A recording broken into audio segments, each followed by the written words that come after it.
We know that many molecules have several different functional groups, so IUPAC has a hierarchy of how we name a given molecule, and carboxylic acids have the highest priority of any of the molecules that we've studied.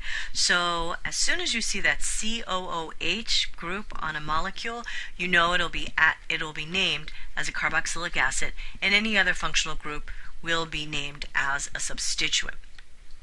When we name carboxylic acids according to IUPAC standards, we use the alkane as our root, and the alkane is going to be based on how many carbons are in the longest continuous chain that also contains that carboxylic or that carbonyl carbon. And that carbonyl carbon will always be C1. So let's look at our example on the far left. There are a total of 3 carbons in this carboxylic acid, and here's C1, the carbonyl carbon, and 3 carbons in an alkane would be named propane. So when we name a carboxylic acid that has a saturated R group, we switch the E for the alkane for oic acid. So propane, 3 carbon atoms, carboxylic acid with 3 carbon atoms would be propanoic acid. Switch out the E at the end of the alkane for oic acid. And in the middle here we have 4 carbon chain is the longest continuous chain that contains that C1, and the carbonyl carbon in the carboxylic acid group is always C1, and there is a methyl on the 3 carbon. So we name this 3-methyl butanoic acid. 4 carbons would be butane, so we switch out that E for oic acid. Notice we don't have to number where the carboxylic acid is because the carbonyl carbon is always C1. And finally, we have another substituted carboxylic acid. 1, 2, 3, 3 carbons in the longest continuous chain that contain the carbonyl carbon, so it's going to be propanoic acid. And then on our 2 carbon, we have a hydroxyl group. So this will be 2-hydroxypropanoic acid. This is also known as lactic acid. And we'll see in the next lecture that most carboxylic acids are actually referred to by their common names, but you are going to be required to apply the IUPAC rules to name carboxylic acids.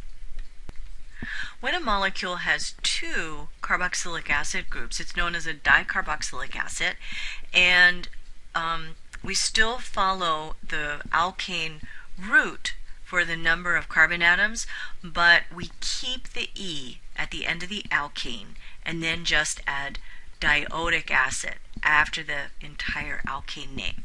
So let's look at some examples. On the far left we have a dicarboxylic acid that has 2 carbons. So the name of this 2 carbons would be ethane. So ethane dioic acid. Next to it we have another dicarboxylic acid that has 1, 2, 3, 4 carbon atoms. So butane dioic acid. And then last but not least, we have a dicarboxylic acid that has 5 carbons, so pentane dioic acid. Notice we don't have to number where that where those carboxylic acid groups are because they have to be at the end of the chain. Now sometimes we have carboxylic acids that are unsaturated.